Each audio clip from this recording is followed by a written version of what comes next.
Evangelho de Jesus, conforme escreveu Lucas, capítulo 13, versículo 6, diz: E dizia esta parábola: um certo homem tinha uma figueira plantada na sua vinha, e foi procurar fruto nela. Não achando, disse ao vinhateiro: Eis que há 3 anos eu venho procurar fruto nessa figueira, e não acho.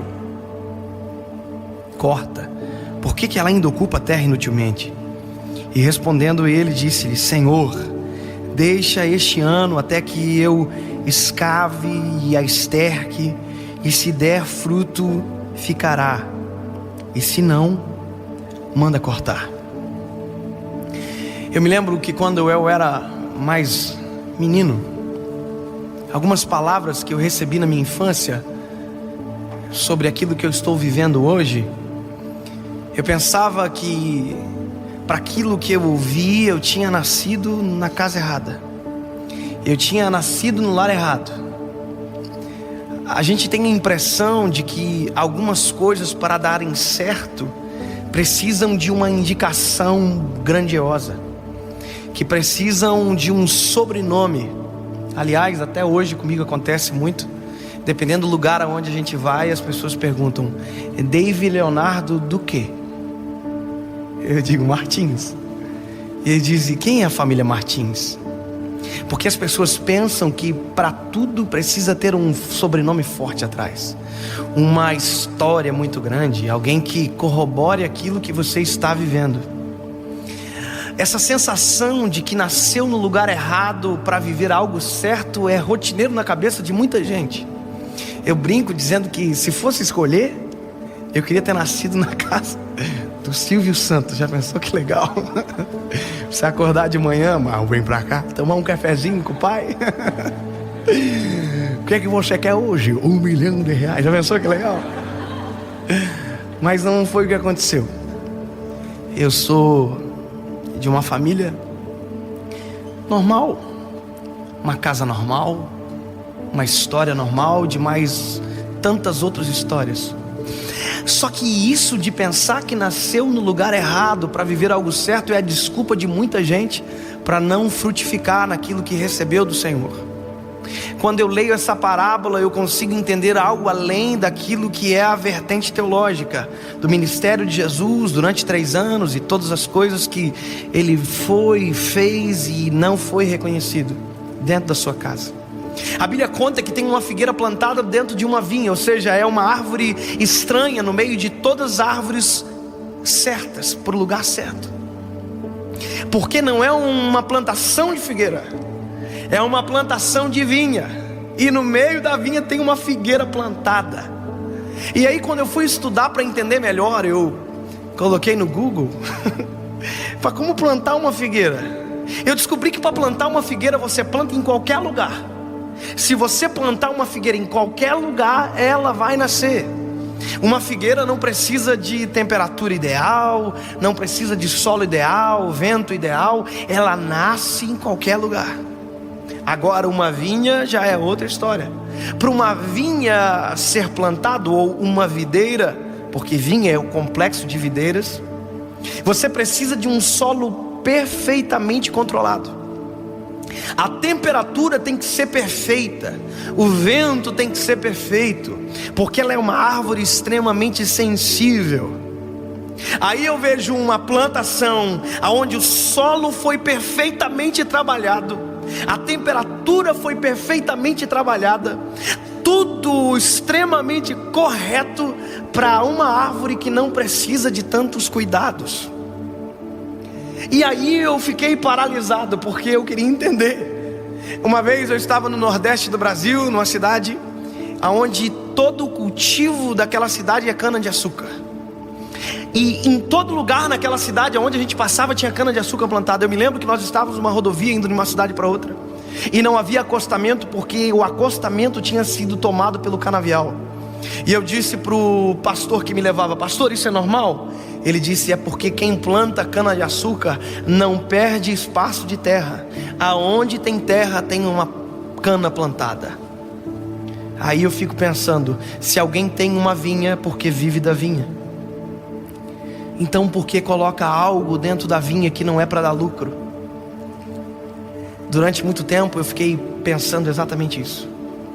Mas uma coisa fez eu mudar de opinião. Primeiro, porque a figueira dentro da vinha não é um acidente. A figueira foi plantada na vinha. E para plantar exige mãos, exige cuidado. Então ela é uma figueira, mas ela é tratada de maneira diferente. E o que mais me emocionou quando eu descobri foi que você planta uma figueira em qualquer lugar, mas para ela dar fruto, ela precisa de uma temperatura ideal. Você pode plantar ela em qualquer lugar, mas ela só vai nascer se a temperatura for ideal. E sabe qual é a temperatura ideal para a figueira dar fruto? É exatamente a mesma da vinha, entre 14 e 30 graus. Ou seja, quando aquele dono da vinha planta a figueira ali, ele planta para ela dar fruto. Ela não planta a figueira ele não planta a figueira para dar sombra. Ele não planta a figueira para ser enfeite. Ele planta a figueira porque ele acredita na figueira. Ele quer frutos dela. E a prova que ele quer frutos é porque o dono da vinha fala para o viticultor: 3 anos que eu venho aqui procurar fruto nela e eu não acho. Deus é o único que coloca expectativa em quem ninguém acredita. Deus é o único que coloca expectativa em quem ninguém dá valor. Ele é o único que pega quem ninguém dá valor e coloca em um lugar especial. Ele é o único que cuida da temperatura. Ele é o único que cuida do solo. Ele é o único que cuida das estações só para cuidar de você. Porque se você não entendeu, ainda não entendeu, eu quero dizer que o que eu estou fazendo aqui tem gente melhor do que eu para fazer. Que estar aqui tinha gente que merecia mais do que você. Que viver tinha gente que merecia mais do que você e que morreu. Não é fator merecimento, é fator que o dono da vinha viu algo em mim e em você, figueirinha, que a gente não sabe explicar. Durante muito tempo eu olhava os pregadores que eu admirava e eu dizia comigo: Jesus, tem gente muito melhor para fazer o que eu estou fazendo. Às vezes me dava vergonha de pregar. Tinha congressos que eu ia e os pregadores eram chiques, inteligentes, de um alto conhecimento, e eu ia pregar e eu dizia: Senhor, eu estou no lugar errado, eu não nasci para isso. Aí eu ouço a palavra de Deus dizendo: ei, já faz 3 anos que eu venho aqui. Deus coloca expectativa na figueira. Ele ama a vinha, mas a expectativa está em você. Quero dizer para você, você foi plantado no lugar exato, no lugar ideal para dar frutos. Para de reclamar, para de dizer que não combina com você. A figueira tinha o mesmo complexo de inferioridade. Ela dizia: eu estou no meio da vinha. Aí o dono da vinha dizendo: mas eu quero fruto de você, figueira.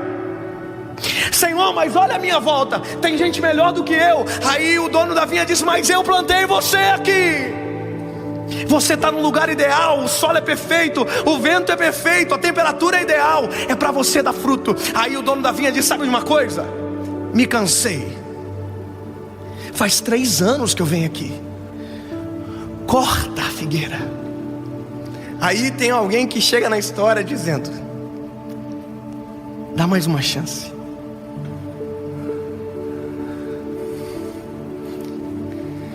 Alguém que se envolveu demais com a figueira para ver ela sendo cortada. Alguém que viu a figueirinha crescer. Alguém que cuidou do crescimento da figueirinha. Ele se envolveu demais. Ele tem um amor diferenciado pela figueirinha. Ele já viu a figueirinha chorar muitas vezes. Ele já viu a figueirinha reclamar, mas ele ama a figueira. Ele diz: dá mais uma chance para a figueira. Eu me comprometo que vou cavar em derredor, vou deitar esterco. Aí o dono da vinha podia ter dito: mas você já fez tudo isso? Aí o viticultor diria: eu faço de volta. Mas você já fez tudo isso? Ele dizia: mas eu faço de volta.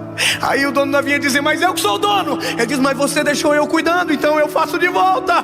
Eu me comprometo, minha responsabilidade. Dá mais um ano, dá mais uma chance. E se ela não der fruto, tudo bem. Mas se não, e se der, dá mais uma chance. Será que você não precisa de mais uma chance? Será que já não passou tempo demais de você plantado no lugar certo? Pastor, eu não sei se vai dar certo. Ei, se o Senhor te plantou na sua casa, você está no lugar ideal para começar a dar frutos. Se Deus plantou você aonde você estiver, você foi plantado para dar frutos. Eu me lembro que uma coisa aconteceu comigo no ano de 2016. Eu me lembro que eu estava pregando num congresso e uma menina me procurou no final do culto dizendo: pastor, eu acabei de aceitar a Jesus e eu queria tanto que a minha família ouvisse essa palavra. Eu olhei para ela e disse: filha, não vão ouvir porque amanhã é outra palavra. Mas eu entendi o que ela queria dizer. Eu disse: mas faz o seguinte, vai para a tua casa e seja essa palavra na sua casa. Em outros termos, seja frutífera aonde você está plantada. Sexta-feira, sábado à noite, ela aceitou a Jesus. Domingo de manhã, ela foi para frente para ser batizada no Espírito Santo. Eu pensei comigo: coitada, tá achando que é assim, chegou e o Espírito Santo já vai batizar. E o Espírito Santo achou que dava para batizar e batizou ela. Sábado ela estava de joelhos. Domingo de manhã ela estava pulando, falando em línguas. E domingo à noite eu fiz o apelo, como sempre faço. E quando eu terminei de fazer o apelo, a quem veio para frente foi orado e acabou o culto. Quando eu desço pela lateral do púlpito, eu olho aquela menina vindo do corredor. E se você é bom de saber o final do filme, você pode se alegrar, porque tinha 6 pessoas atrás dela. E eu fiquei olhando para ela com um sorriso de orelha a orelha, esperando ela chegar.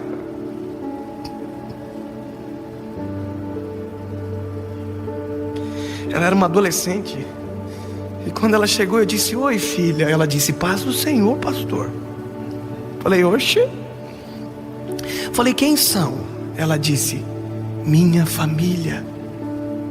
Eu falei: vieram para quê? Ela disse: vieram para aceitar a Jesus como Salvador.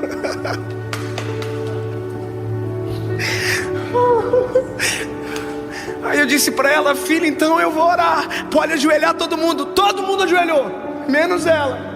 Ela ficou de pé, porque ela entendeu que o momento de ajoelhar foi sábado, de pular foi de manhã, mas agora estava na hora de dar fruto. A temperatura era ideal, o solo era ideal, e o dono da vinha deu legitimidade e colocou a expectativa: dá fruto, dá fruto, dá fruto. E aí eu estou começando a orar, e eu pego, coloco a mão na cabeça de um e eu vou começar a orar. E eu ouço a voz dela dizendo: Jesus,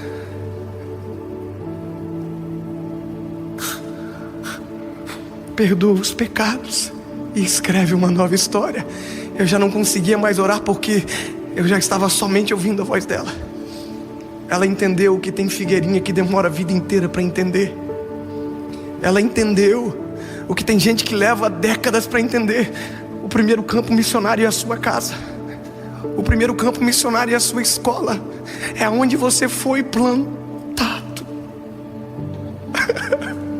Aí o dono da vinha está dando uma nova chance para você esta noite. E eu quero dizer para você que está vendo esse vídeo, talvez o dono da vinha deu uma nova chance porque quem cuida de você pediu. O Espírito Santo de Deus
cuidar de você nesse ano de 2018, e será o ano mais frutífero da sua história, e você nunca dará tantos frutos como vai dar nesse ano, e nunca tantas lágrimas de alegria correrão do seu rosto como esse ano, e você verá a sua casa servindo ao Senhor.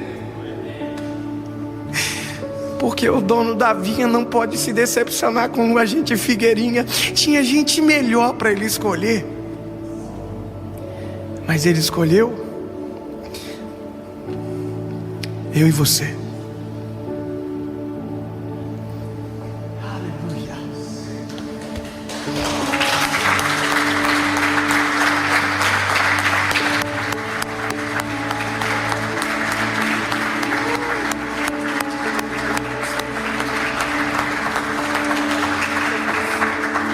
Amado Espírito Santo,